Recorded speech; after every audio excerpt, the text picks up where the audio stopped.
ద్రవ్యోల్బణం అంటే సాధారణ ధరల్లో వచ్చే క్రమానుగత పెరుగుదలను ద్రవ్యోల్బణం అంటారు. అంటే మార్కెట్లో ద్రవ్య సరఫరా పెరిగి వస్తువుల ఉత్పత్తి తక్కువగా ఉన్నప్పుడు ఆయా వస్తువులకు గిరాకీ పెరిగి వస్తువుల ధరలు పెరుగుతూ ఉంటాయి.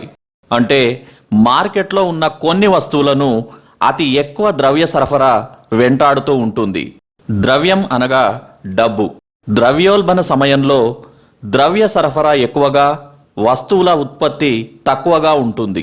కాబట్టి వస్తువుల ధరలు నిరంతరంగా పెరుగుతూ ఉంటాయి. మరి ఈ ద్రవ్యోల్బణం ఎలా నియంత్రించబడుతుంది? దీనిని ఎవరు నియంత్రిస్తారు? ద్రవ్యోల్బణాన్ని నియంత్రించేది రిజర్వ్ బ్యాంక్ ఆఫ్ ఇండియా.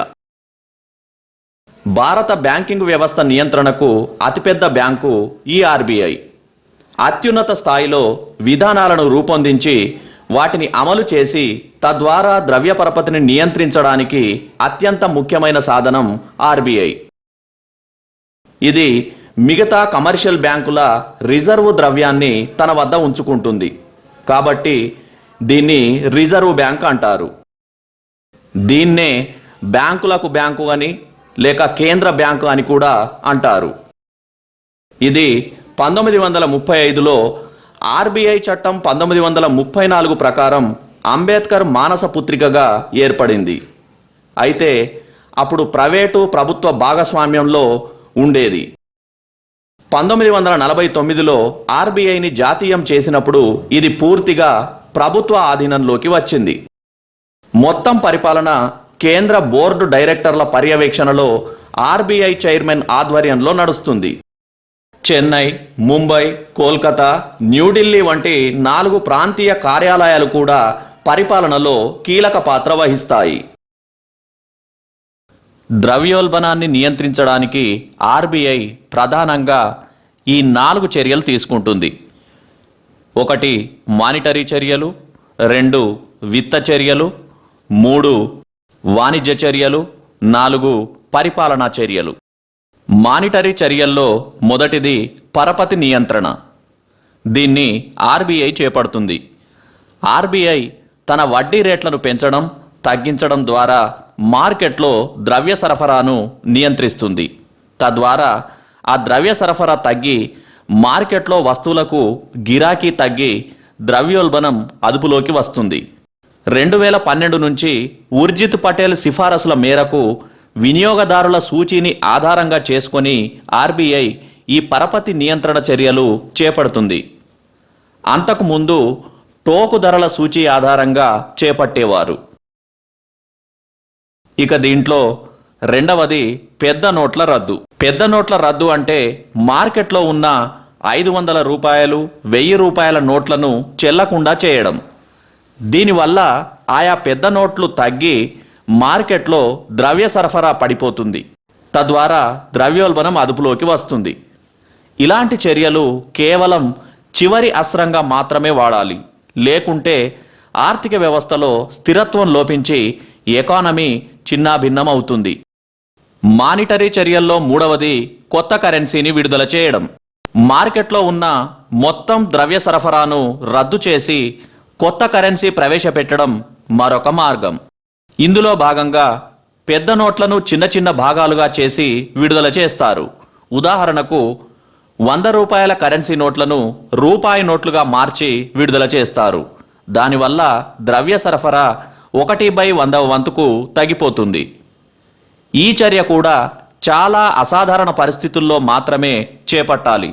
ఎందుకంటే ఎప్పుడైతే నోట్లు రద్దవుతాయో అప్పుడు ఆర్థిక వ్యవస్థలో అనిశ్చితి ఏర్పడి ప్రజల్లో విశ్వాసాన్ని కోల్పోయేటట్లు చేస్తుంది. అలాంటి పరిస్థితి ఆర్థిక వ్యవస్థకు అత్యంత ప్రమాదకరం. ఇక రెండవది విత్త చర్యలు. ప్రభుత్వం ద్రవ్యోల్బణ నియంత్రణకు తీసుకునే వివిధ చర్యలను విత్త చర్యలు అంటారు. ఇందులో మొదటిది అనవసర ఖర్చులను తగ్గించుకోవడం. ప్రభుత్వం నుంచి అనవసర ఖర్చులు తగ్గించుకోవడం అంటే ప్రభుత్వం తక్కువ ఖర్చు పెడుతుంది. తద్వారా మార్కెట్కు ప్రభుత్వం తరఫున తక్కువ డిమాండ్ ఉంటుంది. తక్కువ డిమాండ్ ఉన్నప్పుడు వస్తువులకు ధరలు తగ్గి ద్రవ్యోల్బణం అదుపులోకి వస్తుంది. విత్త చర్యల్లో రెండవది ప్రత్యక్ష పన్నుల్లో పెరుగుదల. ప్రత్యక్ష పన్నుల రేటును పెంచడం ద్వారా ప్రజల ఆదాయాన్ని తగ్గించవచ్చు. తద్వారా మార్కెట్లో ద్రవ్య సరఫరాను తగ్గించి ద్రవ్యోల్బణాన్ని అదుపులోకి తెస్తారు. దీంట్లో మూడవది పరోక్ష పన్ను రేట్లను తగ్గించడం. పరోక్ష పన్నులను తగ్గించడం వల్ల వస్తువుల ధరలు కూడా తగ్గుతాయి. వస్తువుల ధరలు తగ్గినప్పుడు అది ద్రవ్యోల్బణాన్ని తగ్గిస్తుంది. ఇక చివరిది మిగులు బడ్జెట్ను ప్రవేశపెట్టడం. మిగులు బడ్జెట్ అంటే ఆదాయం ఎక్కువ, ఖర్చు తక్కువ. ఈ సందర్భంలో ప్రభుత్వం నుంచి ఖర్చులు తగ్గడం వల్ల అది మార్కెట్లో ఉన్న వస్తువులకు డిమాండ్ తగ్గేటట్టు చేస్తుంది. తద్వారా వస్తువులకు గిరాకీ తగ్గి ద్రవ్యోల్బణం అదుపులోకి వస్తుంది. ద్రవ్యోల్బణ నియంత్రణ చర్యల్లో మూడవది వాణిజ్య చర్యలు. వాణిజ్య చర్యలంటే ఎగుమతి దిగుమతికి సంబంధించినవి. ద్రవ్యోల్బణ సమయంలో సాధారణంగా వస్తూత్పత్తి తక్కువగా ఉండి వస్తువులకు విపరీతమైన డిమాండ్ ఏర్పడుతుంది. వస్తువుల సరఫరాను మరింతగా పెంచి ద్రవ్యోల్బణాన్ని అదుపులోకి తేవచ్చు. ఇందులో మొదటిది దిగుమతి సుంకాన్ని తగ్గించడం. స్వదేశంలో వస్తువుల ఉత్పత్తి తక్కువగా ఉంది కాబట్టి దిగుమతి సుంకాన్ని తగ్గిస్తే ఎక్కువ వస్తువులు దేశంలోకి చేరే అవకాశం ఉంటుంది. తద్వారా వస్తువుల సరఫరా పెరిగి ద్రవ్యోల్బణం అదుపులోకి వస్తుంది. వాణిజ్య చర్యల్లో రెండవది ఎగుమతి సుంకాన్ని పెంచడం.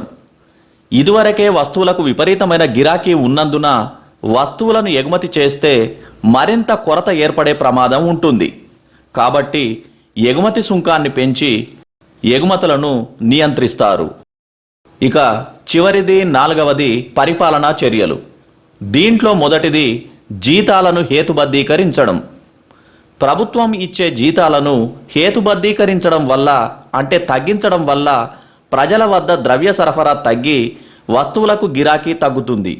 అది ద్రవ్యోల్బణాన్ని అదుపులోకి తేవడానికి దోహదపడుతుంది. దీంట్లో రెండవది ధరల నియంత్రణ. దీనిలో భాగంగా కొన్ని వస్తువులకు గిరాకీ తగ్గించడం కోసం ధరల నియంత్రణ చేపడతారు. అంటే ఒక పరిధికి మించి ధరలను పెంచకూడని విధానాన్ని తీసుకొని అంతకు మించి ఆ వస్తువు ధర పెరగకుండా చర్యలు తీసుకుంటారు.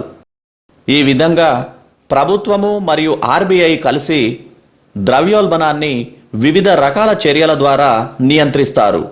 అయితే అందులో ముఖ్యంగా ఆర్బీఐ చేపట్టే మానిటరీ విధానాల వల్లనే ద్రవ్యోల్బణాన్ని నియంత్రించడానికి ఎక్కువ అవకాశాలు ఉంటాయి. అందుకే ద్రవ్యోల్బణ నియంత్రణలో ఆర్బీఐదే పైచేయిగా ఉంటుంది. ఈ వీడియో మీకు నచ్చితే లైక్ చేయండి, మీ ఫ్రెండ్స్కు షేర్ చేయండి.